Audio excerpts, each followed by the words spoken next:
বন্ধু, কয়েকদিন ধরে তোকে খুঁজতেছি। তোর কাছে আমার কয়েকটা প্রশ্নের উত্তর জানার ছিল।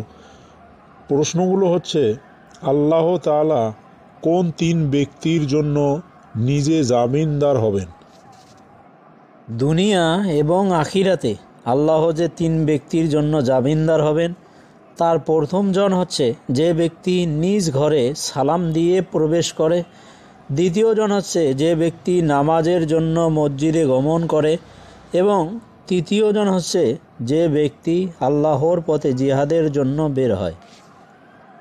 আচ্ছা, এমন কি কোনো দোয়া আছে যে দোয়া পড়ে বাড়ি থেকে বের হলে আল্লাহ সমস্ত ধরনের বিপদ থেকে ওই ব্যক্তিকে রক্ষা করেন?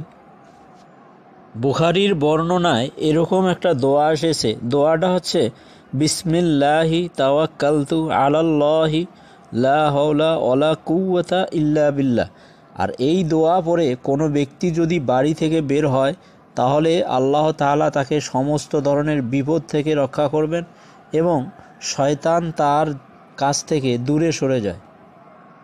বুঝছিস, আমার কয়েকটা বন্ধু আছে, এরা এতটা খায় যে গরুও এদের মতো খেতে পারবে না। এদেরকে যা দিবি তাই খেয়ে শেষ করে। আচ্ছা, ইসলামে কি খাওয়ার ব্যাপারে কোনো ধরনের বিধি নিষেধ আছে? ইবনে মাজার বর্ণনায় একটা হাদিস আছে। হাদিসটা খুবই ভয়াবহ। সে হাদিসটায় বলা হয়েছে যে যে ব্যক্তি দুনিয়াতে অধিক খাবে, কিয়ামত দিবসে সে ওই পরিমাণ ক্ষুধার্ত থাকবে।